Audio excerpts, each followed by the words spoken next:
বাংলা চলচ্চিত্রের জন্য আবার সুবাতাস বয় আপনার গুলশানের চামড়ি দিয়ে। আজকে শুভ মহরত হতে যাচ্ছে আমাদের বাংলা চলচ্চিত্রের একটা ছবির নাম দেখতেই পাচ্ছেন, গুলশানের চামড়ি। তার মানে কি যে মেয়েদের উপরকে নিয়ে কিন্তু গল্প এখনকার সময় এটা আমাদের বাংলা চলচ্চিত্রের অনেক অনেক ছবি করেছেন ইকবাল ভাই, অনেক ভালো গল্প নিয়ে বিগ বাজেটের আপনার কি বলবো যে অনেক ব্যবসা সফল ছবি বানিয়েছেন, আর আগে অনেক অনেক ছবি বানিয়েছেন। আজকে আবার শুরু করেছেন আপনার গুলশানের চামড়ি নামে একটা গল্প নিয়ে। আমি এত মুগ্ধ, এত ভালো লেগেছে আমার যখন আমার গল্পটা শোনালো।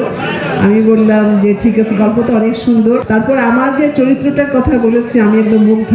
আপনারা সবাই জানেন আমি অনেক অনেক বছর কিন্তু আমাদের বাংলা চলচ্চিত্রের ছবিতে অভিনয় করি না। আপনি লাস্ট আমি অন্যদের যে ছবি করেছিলাম রাক্ষসী, সেটা 2023 বা 24-এ, সেটা ইমপ্রেস টেলিফিল্মের ছিল, চ্যানেল আয়ের। তারপর আমি একটি প্রযোজনা করেছিলাম, আপনার ডাইরেকশনও দিয়েছিলাম প্রথম, সেটা হলো 2023-এ।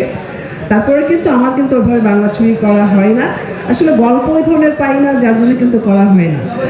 আর এই গুলশানের চামড়িটি এত সুন্দর একটা গল্প, এখনকার সময় শ্রমিক, তারপর মেয়েদের উপরে গল্প। আর আমি একটু আগে বললাম আমার চরিত্রটা এত ভালো লেগেছে।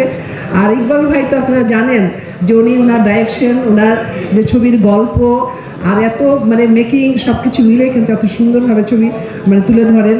আমি ইকবাল ভাইকে অনেক অনেক অভিনন্দন, শুভেচ্ছা জানাচ্ছি। আর এই ছবি যেন খুবই ভালো চলে, আমাদের বাংলা চলচ্চিত্রের জন্য আবার সুবাতাস বয় আপনার গুলশানের চামড়ি দিয়ে, এই আশা প্রত্যাশা করি। ভালো থাকবেন।